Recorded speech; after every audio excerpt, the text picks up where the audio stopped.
আর আমি আপনাদের সম্মুখে পবিত্র কোরআন শরীফে যে আয়াতটা পাঠ করেছি, আল্লাহ পাক বলছেন, ইন্নামাল মুমিনুনা আল্লাযীনা ইযা যুকিরাল্লাহু ওয়াজিলাত কুলুবুহুম ওয়া ইযা তুলিয়াত আলাইহিম আয়াতুহু যাদাতুহুম ঈমানাও ওয়া আলা রাব্বিহিম ইয়াতাওয়াক্কালুন। আল্লাহ পাক সূরা আনফালের মধ্যে বললেন, ইন্নামাল মুমিনুন, নিশ্চয়ই তারা মুমিন, নিশ্চয়ই তারা মুমিন, আল্লাযীনা ইযা যুকিরাল্লাহু ওয়াজিলাত কুলুবুহুম, যাদের সামনে আল্লাহ জিকির করা হয়, ওই জিকির করার কারণে তাদের অন্তরগুলো কেঁপে ওঠে। আমাদের কি আল্লাহর নাম শুনলে অন্তর কাঁপে? কি বলেন? হ্যাঁ, তাহলে আমরা সেই রকম মোমেন হতে পারিনি। আল্লাহ বলছেন মোমেন তো তারা আল্লাহর নাম শুনবে, তাদের মনে পড়ে যাবে আমার প্রভুর নাম নিল, আল্লাহর নাম নিল, যে আল্লাহ কুল কায়নাতের মালিক, যে আল্লাহর জন্য নামাজ পড়ে, যিনি আমাদের পরওয়ারদিগার বেনিয়াজ, যিনি আমাদের পালনেওয়ালা পুষনেওয়ালা, আমাকে পয়দা করেছেন, আমার মাতা পিতাকে পয়দা করেছেন, আমার দাদা দাদিকে পয়দা করেছেন, আমাদের সব কিছুকে কে সৃষ্টি করেছেন? আল্লাহ পাক রব্বুল আলামিন সৃষ্টি করেছেন। তো আল্লাহ বলছেন মুমিন তো তারা যাদের সামনে আল্লাহ জিকির করা হয়, আল্লাহর জিকিরটা শুনে তাদের অন্তর ভাইব্রেট হয়ে যায়, কেঁপে ওঠে। ওয়া ইযা তুলিয়াত আলাইহিম আয়াতুহু যাদাতুহুম ঈমানা, যখন আমার আয়াতগুলো তাদের সামনে পাঠ করা হয়, তখন এই আয়াতটা শুনে আল্লাহর উপরে বিশ্বাস একিন এসে তাদের ঈমানটা বহুগুণে বেড়ে যায়। ওয়া আলা রাব্বিহিম ইয়াতাওয়াক্কালুন, তখন শুধুমাত্র মহান আল্লাহ পাক রব্বুল আলামিনের ভরসায় থেকে যায়, নির্ভর করে। আল্লাহ পাক রব্বুল আলামিনের উপরে তাওয়াক্কুল করতে থাকে যে আমার আল্লাহ পাক সব কিছু করতে পারেন। কিছু হলে বলবে আলহামদুলিল্লাহ, হ্যাঁ বলবে ইনশাআল্লাহ, মাশাআল্লাহ, ইন্না লিল্লাহ, ফি সাবিলিল্লাহ, বারাকাতিল্লাহ, রহমাতুল্লাহ, মানে যা বলবে সব আল্লাহর নাম থাকতে হবে। আল্লাহ বলছেন যে ওয়ালা রাব্বিহিম ইয়াতাওয়াক্কালুন, যে সর্বদার জন্য আমার উপরে তারা ভরসা করতে থাকে। তো আল্লাহ পাক বলছেন অন্তরগুলো কেঁপে ওঠে কাদের? আর আল্লাহ কোরআন শরীফে অন্য জায়গায় বলছেন আলা বিযিকরিল্লাহি তাতমাইন্নুল কুলুব, একমাত্র আল্লাহ জিকিরের মাধ্যমে তোমাদের অন্তরের প্রশান্তি লাভ করে। টাকা থাকলে অন্তরে শান্তি আসে না, ধন সম্পত্তি থাকলে শান্তি আসে না, আল আওলাদ থাকলে শান্তি আসে না। শান্তি যদি থাকে শুধুমাত্র আলা বিযিকরিল্লাহি তাতমাইন্নুল কুলুব, আল্লাহ জিকিরের মাধ্যমে যে জান্নাতি সুখ পাওয়া যায়, শান্তি পাওয়া যায়, নামাজ পড়ে যে সুখটা পাওয়া যায়, আল্লাহর জিকির করে নবীর উপরে দরুদ পড়ে যে সুখটা পাওয়া যায়, পৃথিবীর জমিনেতে ওই রকম সুখ আর পাওয়া যাবে না। পাওয়া যাবে? পাওয়া যাবে না। ওই জন্য আল্লাহর জিকির আমাদের বেশি বেশি করে করতে হবে। আল্লাহ রসুল সাল্লাল্লাহু আলাইহি ওয়াসাল্লাম বলছেন, ইয়াকুলুল্লাহু আযজা ওয়া জাল্লা মান জাআ বিল হাসানাতি ফালাহু আশরু আমসালিহা আও আযীদু ওয়া মান জাআ বিস সাইয়্যাতি ফাজাযাউহু সাইয়্যাতি বিমিসলিহা আও আগফিরু ওয়া মান তাকাররাবা মিন্নি শিবরান তাকাররাবতু মিনহু যিরাআ। হাদিসের কুদসির মধ্যে এসেছে, আবু যার গিফারি রাদিয়াল্লাহু আনহু হতে বর্ণিত, আল্লাহর নবী বিশ্বনবী হযরতে জনাবে মুহাম্মদুর রাসূলুল্লাহ সাল্লাল্লাহু আলাইহি ওয়াসাল্লাম তিনি বলেছেন, ইয়াকুলুল্লাহু আযজা ওয়া জাল্লা, আল্লাহ পাক তিনি বলেছেন। এটাকে বলা হয় হাদিসে কুদসি, যেটা আল্লাহর কথা হয়। ভাষা শব্দ রসুলের, আর ভাব উদ্দেশ্য ব্যাখ্যা বিশ্লেষণ কার? আল্লাহর। এটাকে বলা হয় হাদিসে কুদসি। আল্লাহ রসুল ইলহামের মাধ্যমে এইরকম হাদিসগুলো আয়ত্ত করতেন, কিংবা স্বপ্নের মাধ্যমে আল্লাহ তাআলা জানিয়ে দিতেন, কিংবা জিবরিল ফারিস্তা মানুষের আকৃতি ধরে আল্লাহ রসুলকে এই হাদিসগুলো এসে বলে দিতেন। এটাকে বলা হয় হাদিসে কুদসি। এই হাদিসের কুদসির মধ্যেও এসেছে আল্লাহ পাক রব্বুল আলামিন বললেন, মান জাআ বিল হাসানাতি ফালাহু আশরু আমসালিহা আও আযীদু, যে আমার বান্দা বান্দিরা কোন একটা কল্যাণমূলক কাজ করে, একটা ভালো কাজ করে, একটা সৎ কাজ করে, আমি আল্লাহ পাক রব্বুল আলামিন ওই একটা কাজ যে নিয়ত করলো, আমি আল্লাহ পাক রব্বুল আলামিন নিয়ত করার পরিবর্তে অটোমেটিক নেকি লেখা শুরু করে দিই। বলুন সুবহানাল্লাহ। একটা দুটো নয়, তিনটে নয়, মানজা আবিল হাসানাতে ফালাহু আশরু আমসালিহা। একটা যদি ভালো কাজ করা যায়, একটা যদি নেকির কাজ করা যায়, একের পরিবর্তে আল্লাহ পাক বললেন আমি 10 গুণ সওয়াব দিয়ে থাকি। আও আজিদু, আমি আল্লাহ যদি মনে করি সেই 10 গুণটা আরও বহু গুণে বাড়িয়ে দিয়ে থাকি। বলুন সুবহানাল্লাহ। ওয়ামান জা বিসাইয়াতি ফাজাজাউহু আও আগফিরু, কোনো আমার বান্দা বান্দি যদি একটা খারাপ কাজ করার উদ্দেশ্যে নিয়ত করে যে আমি এই খারাপ কাজটা করব, গুনার কাজটা করব, বাজে কাজটা করব, আজকে আমি সিনেমা দেখতে যাব, আজকের আমি যাত্রা দেখতে যাব, আজকের আমি চুরি করতে যাব, আজকের আমি ডাকাতি করতে যাব, আজকের আমি জেনা ব্যভিচারী করতে যাব, সেই মানুষ যদি এরকম নিয়ত করে, এই নিয়ত করার কারণে কিন্তু আল্লাহ পাকে একটা গুনাহ লিখবেন না। শুধু নিয়ত করেছে, করেনি, তা গুনাহ লেখা হবে? লেখা হবে না। কিন্তু কোনো মানুষ যদি ভালো কাজ করার নিয়ত করে, ও অটোমেটিক নেকি লেখা শুরু হয়ে যাবে। আল্লাহ কত বড় মেহেরবান, দয়াবান, চিন্তা করে। আল্লাহ পাক বলছেন যে নিয়ত করার কারণে তার গুনাহটা লেখা হবে না। তারপরে সে যদি শয়তানের খপ্পরে পড়ে, দুনিয়ার মায়া মোহাব্বতে পড়ে, লালসায় পড়ে যদি একটা গুনার কাজ করে ফেলে, একটা অন্যায় কাজ করে ফেলে, আল্লাহ পাক বলছেন সাইয়্যাতু ফাজাজাউহু সাইয়্যাতু বিমিসলিহা, আমি ওই একের পরিবর্তে একটা মাত্র গুনাহ লিখব। ভালো কাজ করলে কটা নেকি লেখা হবে? 10টা। আর খারাপ কাজ করলে একটা গুনাহ লেখা হবে। খারাপ কাজ করলে তো নেকি হয় না, একটা গুনাহ হবে।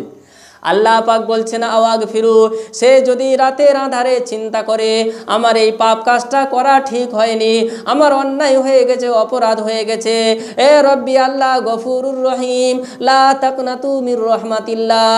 আল্লাহ পাক বলছেন ওরে আমার বান্দা বান্দিরা, তোমরা আমার আশা থেকে নিরাশা হইও না, আমি আল্লাহ গুনাহকে মাফ করতে ভালোবাসি। সে যদি আল্লাহর কাছে তওবা তিল্লা করে, তুবু ইলাল্লাহি তাওবাতান নাসুহা, আল্লাহ পাক বললেন ওই একটা যে গুনাহ করেছিল ক্ষমা করে দেব। বলুন সুবহানাল্লাহ। কোনো আমার বান্দা বান্দি যদি আমার মসজিদের দিকে, আমার মাদ্রাসার দিকে, নামাজের উদ্দেশ্যে, জিকিরের উদ্দেশ্যে যদি এক বিগত পরিমাণ অগ্রসর হয়, আমি আল্লাহ পাক রব্বুল আলামিন আমার রহমত তার দিকে আপনার এক হাত পরিমাণ চলে যাবে। বলুন সুবহানাল্লাহ। কোনো আমার বান্দা বান্দি যদি আমার সন্তুষ্ট হাসিলের জন্যে এক হাত অগ্রসর হয়, আল্লাহ পাক বললেন আমার রহমতার দিকে আমার দুটো বাহু দিয়ে সে সমস্ত আমার বান্দা বান্দিকে আমি জড়িয়ে ধরবো। বলুন সুবহানাল্লাহ। কোনো আমার বান্দা বান্দি যদি আমার দিকে হাঁটতে হাঁটতে হাঁটতে হাঁটতে আসে, আমি আল্লাহ পাক রব্বুল আলামিন আমার রহমতার দিকে দৌড়াতে দৌড়াতে চলে যাবে। বলুন সুবহানাল্লাহ। তাহলে সে আল্লাহর জন্য সেজদা দেবো না কার জন্য সেজদা দেবো? মা যত পৃথিবীর মধ্যে সব থেকে যে ভালোবাসে তার নাম হচ্ছে মা। আর আল্লাহ বলছেন তোমার মার থেকে আমি 70% আরো বেশি ভালোবাসি।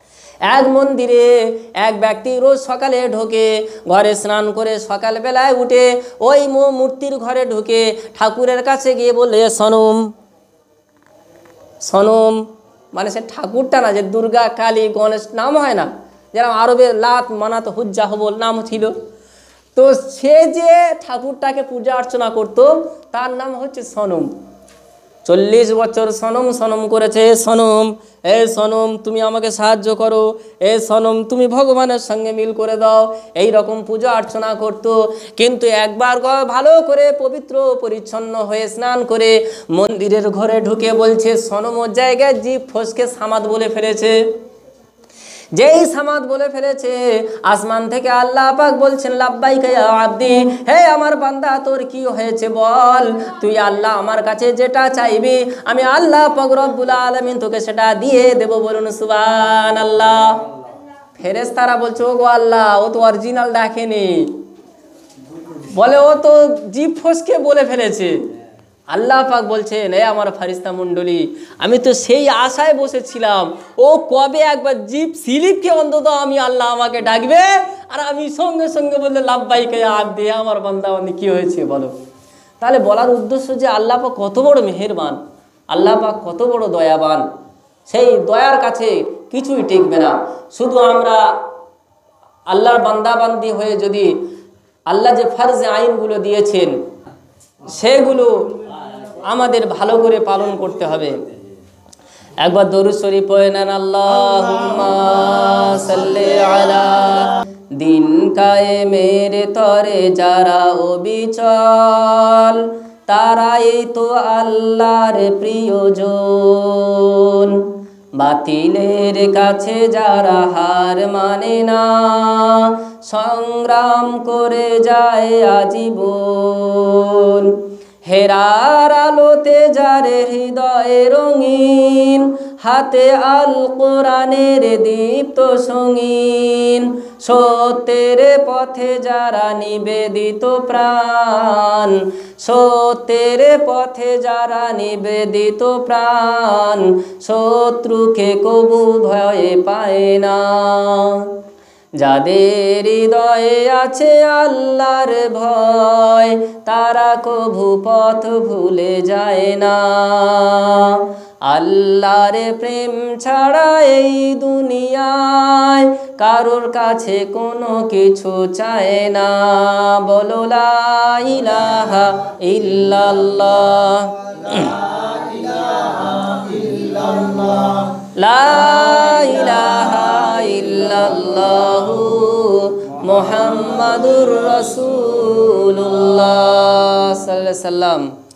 আল্লাহ পাক রব্বুল আলামিন তিনি কত বড় মেহেরবান দয়াবান। আমরা না চাইতে আমাদের খাওয়ার জন্য কত কি ব্যবস্থা করে দিয়েছেন।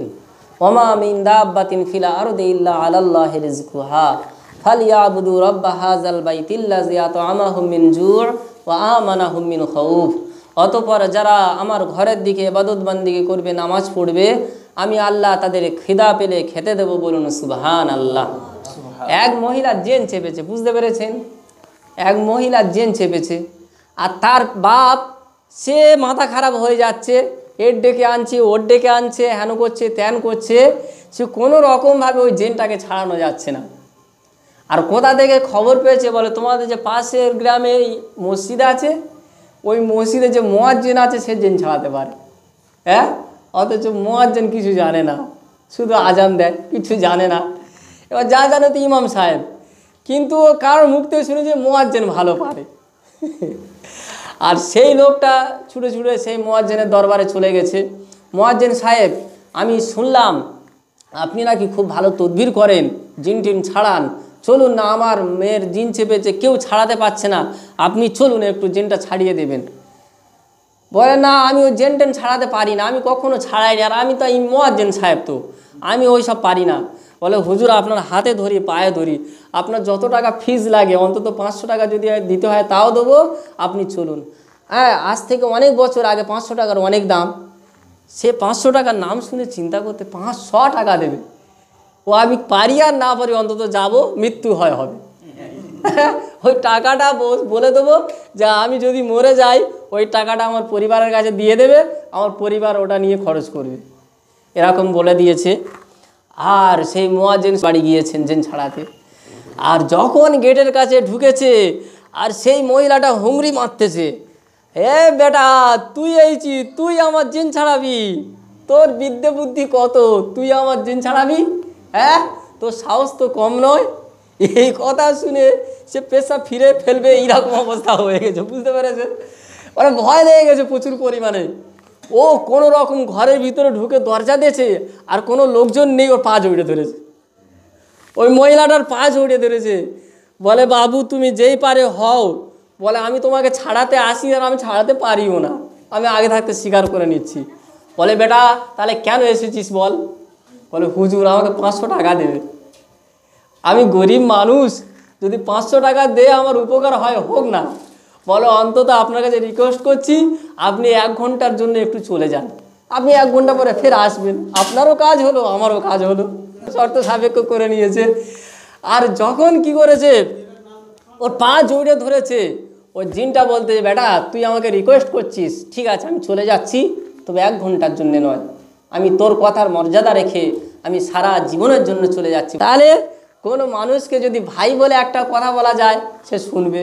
আর যদি এই শালা ওটা কর, ভাষার মধ্যে অনেক তারতম্য আছে, বুঝতে পেরেছেন? এই ভাইটাও সম্বোধন হয়, আর শালাটাও সম্বোধন হয়, কিন্তু মানুষকে ওই ভাষাটা বলে রেগে যায়। কাউকে যদি বলা হয় এ বাঘের বাচ্চা, সে মানুষ বলে আমাকে বাঘের বাচ্চা হলো, সে ফুয়েলে পালি হয়ে যাবে। আর তাকে যদি বলে জানোয়ারের বাচ্চা, সে খেপে তো লাল হয়ে যাবে। তাহলে আল্লাহ বলছেন মাউইজাতিল হাসানা, তোমরা যখন ওয়াজ করবে তখন সুন্দরভাবে কথা বলবে, মানুষকে এমনভাবে কথাবার্তা বলবে তারা যেন সন্তুষ্ট হয়ে যায়, তোমার উপরে রাগান্বিত না হয়ে যায়। তো বলছে যা বেটা, আমি 1 ঘন্টার জন্যে না, আমি সারা জীবনের জন্য চলে যাচ্ছি, আর আমি আল্লাহর কাছে দোয়া চাই যে তোর আজকের পর থেকে আল্লাহ যেন তোর রুজিতে বরকত দান করুক। তো তার নামটা এত পাবলিসিটি হয়ে গিয়েছে, 7টা গ্রামের লোক সবসময় তার দরবারে লাইন দেওয়া আছে, বুঝতে পেরেছেন? তার মানে বলার উদ্দেশ্য যে আল্লাহ পাক রব্বুল আলামিন যাকে ইজ্জত দেবেন, যাকে রিজিক দেবেন, কোত্থেকে রিজিকটা দেবেন সে কল্পনাও করতে পারবে না। হ্যাঁ, আল্লাহ বলছেন তোমরা যদি আমার ঘরের দিকে ফিরে নামাজ পড়ো, আমি আল্লাহ তোমাদের ভয় জর্জরিত অবস্থায় নিরাপত্তা দান করব, ও ক্ষুধা লাগলে আমি আল্লাহ তোমাদেরকে খাদ্য দান করব। বলুন সুবহানাল্লাহ। তাহলে আল্লাহ পাক রব্বুল আলামিন কত বড় মেহেরবান, দয়াবান, চিন্তা করে দেখেন।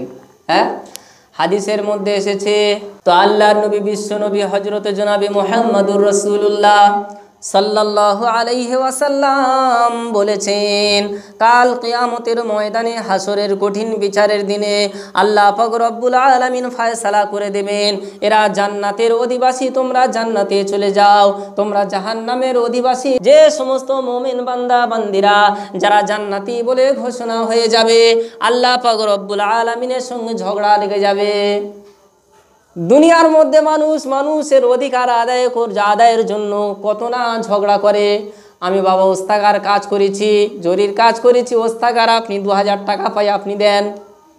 2 বিঘে জমি কিনেছি, তোমার অ্যাডভান্স 50,000 টাকা দিয়েছি, ওটা বাবা রেজিস্ট্রি করার ব্যবস্থা করো। বাচ্চারা স্কুলে যায়, বাবা 10 টাকা দিতে হবে, চকলেট খাবো, যদি না 10 টাকা দাও তাহলে কিন্তু স্কুলও যাবে না, বলে না মানুষ? সমস্ত মানুষ সে তার অধিকার আদায় করার জন্য কিছু তর্ক বিতর্ক করে। আল্লাহ নবী বললেন কাল কিয়ামতের ময়দানে ওই সমস্ত মুমিন বান্দা বান্দিরা আল্লাহর সঙ্গে এতই তর্ক করবে, দুনিয়ার কোনো মানুষ মানুষের সঙ্গে অত তর্ক করতে পারবে না।